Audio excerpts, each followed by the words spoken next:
Recording studio Naushahra Ghoshi. अगे रोजे रोजे माजा छौड़ी ले तहिंगे तू हीरा के बेटावा से कनेक्ट हहिंगे। अगे रोजे रोजे माजा छौड़ी ले तहिंगे तू हीरा के बेटावा से कनेक्ट हहिंगे।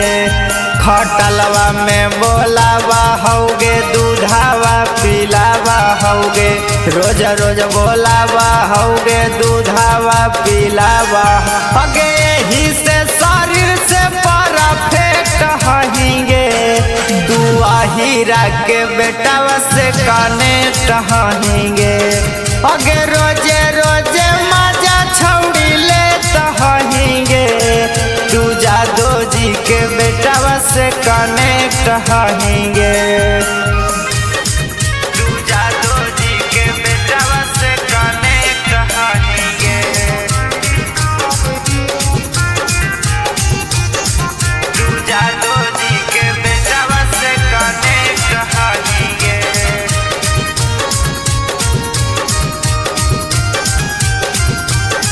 रोज घुमा ही बाजार गे छौड़ी तू कैले ही जाता बेकार गे छौड़ी नहीं रखत भा तारा गे छौड़ी जब जैमी अपन ससुरार गे छौड़ी। रोज घुमा ही बाजार गे छौड़ी तू कैले ही जाता बेकार गे छौड़ी नहीं रखत भा तारा गे छौड़ी जब जैमी अपन ससुरार गे छौड़ी। आगे कैले ही कुकारम गे लागौ नाही सारम गे कैले ही कुकारम गे लागौ नाही सारम। अगे रोज रोज बैठत तू बुलेट हहिंगे अगे हीरा के बेटावा से कनेक्ट हहिंगे। अगे रोज रोज माजा छौड़ी ले तहिंगे अगे जादो जी के बेटावा से कनेक्ट हहिंगे। अगे जादो जी के बेटावा से कनेक्ट हहिंगे।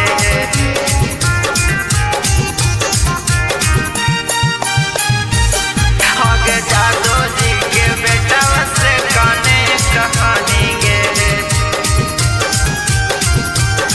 अगे हही तू खेला गे छौड़िया झूठे नामा के कुआरा गे छौड़ी। अगे रखल ही गे छौड़ी तू हही छटाली छीनारा गे छौड़ी।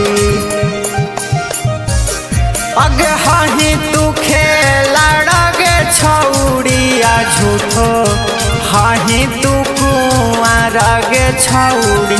अगे रखल ही गे छौड़िया हही छटाली छीनारा गे छौड़ी। होई गेलौ लागे जाना लौ मुहा लागे होई गेलौ लागे जाना लौ मुहाला।